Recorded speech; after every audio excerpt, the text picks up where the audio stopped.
Now, before the video starts, we just want to give you guys a reminder that we will be going live for the last hours of the trade deadline from 3 to 6 here tomorrow on this very channel. So make sure to put on those post notifications. We're going to have multiple guests come on with us, basically have a bunch of fun while we're reacting to the trade deadline. So if you guys are glued to your screen as much as you have been leading up to the trade deadline, this is definitely the place to be. And we will see you guys in the chat. All right, on to the video.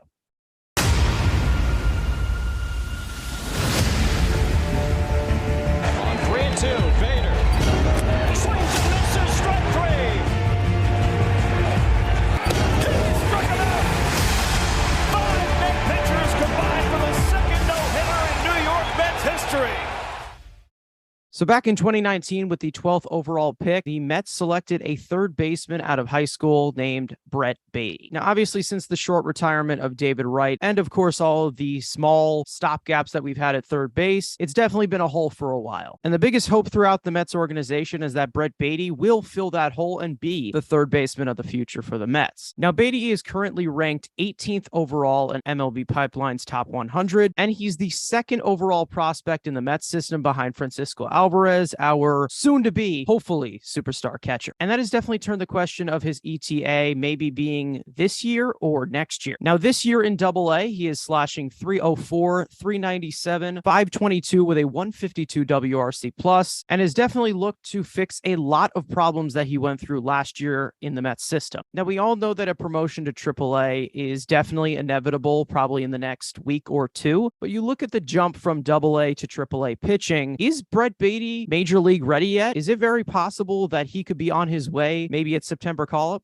Him going to Binghamton, and he's kicking the hell out of the baseball right now. And like you said, should be in AAA. I don't know why he's not, because Mark Vientos is not playing third base for Syracuse right now. He's becoming strictly a DH, the first baseman. This was tweeted on July 30th. Brett Baty has been putting up video game type numbers in July. 375 BA, 439 on pace, 716 slugging, 8 homers, 27 RBIs, a 716 slugging in the month of July. This was tweeted out before the game. Following this tweet, he has a 2-homer game, including a grand slam. So for no reason should he be sitting down in Binghamton. Yes, he should be joining his partner in crime in the dynamic duo with the mini fridge himself, Francisco Alvarez. There's not much more he can prove down there. He's time to make that jump. He's ready for the big leagues. Can't be much worse than Eduardo Escobar and Luis Guillorme. Again, I would like to see him in AAA, kind of like Alvarez, and let him get some ABs there. September's a chance. AA and goes to AAA and starts raking. I see no why not. One of my favorite things about Baty is this raw talent of the quick bat speed. Definitely not the typical bat speed compared to a lot of these young players. He's definitely very quick to get to the ball. The problem that he did face was obviously kind of flying out open a little bit, and that was causing him to hit the ball on the ground a lot. But this year, he definitely grinded his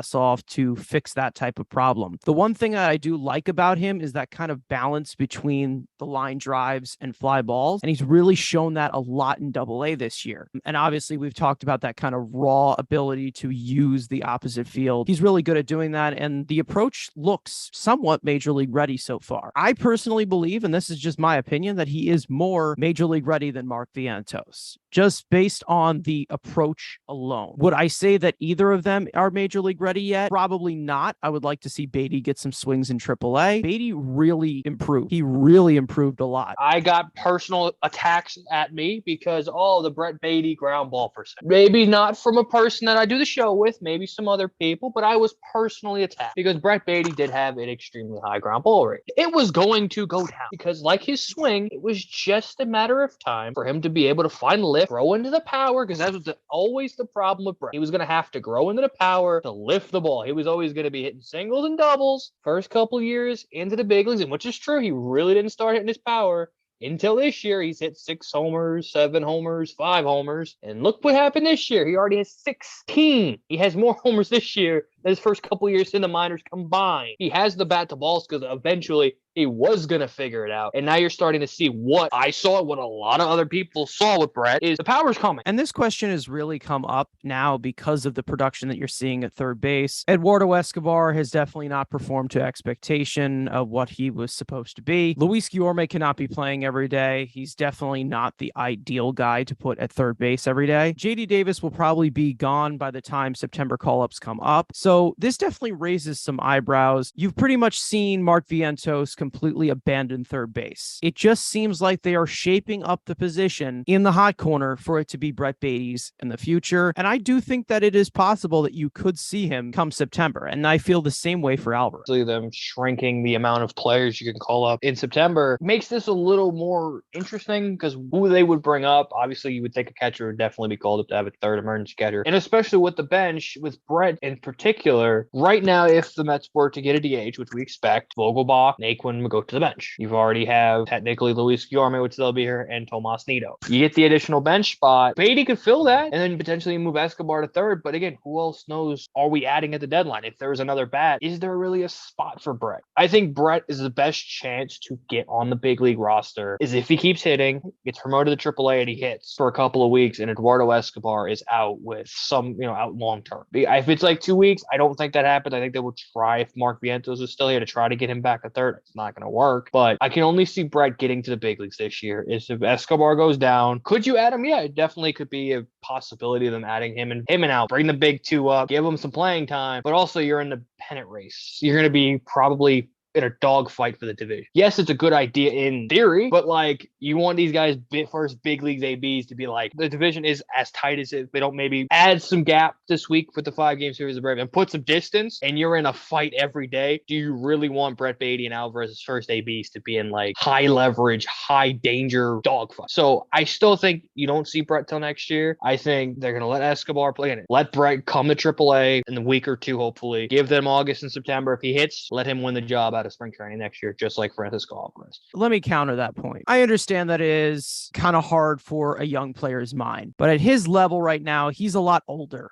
than a lot of the other prospects. I feel like he definitely would be able to be a little bit more mature. Kind of reminds me a little bit of the guy we called up back in 2015, and he was a key part to our World Series run. I'm not saying that Brett Baty is Michael Conforto, but what I'm saying is it's definitely possible, especially if you're seeing at the higher level, which he has done, that he's definitely playing and he's made these huge improvements. Of course, I would love to see him get some ABs in AAA, but I definitely think that September call-ups is a possibility for this guy because I think besides Francisco Alvarez, he's the next guy that is major league ready. He's about a 2-week hot stretch away in AAA from making this ball club, in my opinion. See, that makes sense. He is older. He's 22 compared to Alvarez, who's 21. Mauricio, obviously 21, and Aram is 19. I agree with that. I do think he's more professional hitter than the other two were Alvarez, but Brett's just a ball player. That's what he is. He has that kind of mindset of just, hey, grind out every AB just like it's your last, whatever. If they take 4 out of 5 and it's back to 8 to 10 games, do it. 2.5 to 3. I like the idea to try to spark the offense. If let's say they don't go add a bat, which we expect them to. I mean, yes, there's a million guys. Again, we can say the Sotos, we say J-Rods, who even J-Rod struggled the first month of the year, and then he went God mode and he's back to being J-Rod that I know. Young guys don't come automatically to the big leagues and rate. Overall, one of my main mottos is that as for young players, the type of skill set and the type of habits that they get under are extremely impressionable. And as for this extremely useful sample size that Baty has put up recently this year, and another thing that I do talk about is sustainability. Would he be able to sustain those improvements? And he has been able to do it so far at the AA level. All I can say is that this team definitely has holes at the catcher and third base position. Our top 2 prospects, if they're hitting in September, you might as well give him a call. I mean, unless you want to see Luis Guillorme starting in World Series games this year, I think that a fast track might be something that they can look into if he's doing pretty well in September. I think I'd rather step on a razor blade and walk through broken glass and watch Luis Guillorme play third base for a World Series team. I think you've seen a lot worse third basemen, I'll tell you right now. I mean, yeah, I watched, Eric Campbell. He was kind of Eric Campbell. Eric Campbell's the dude, though. Come on. Brad Emus. He played third for a little bit. Brad Emus playing third base? That is just nightmares right there.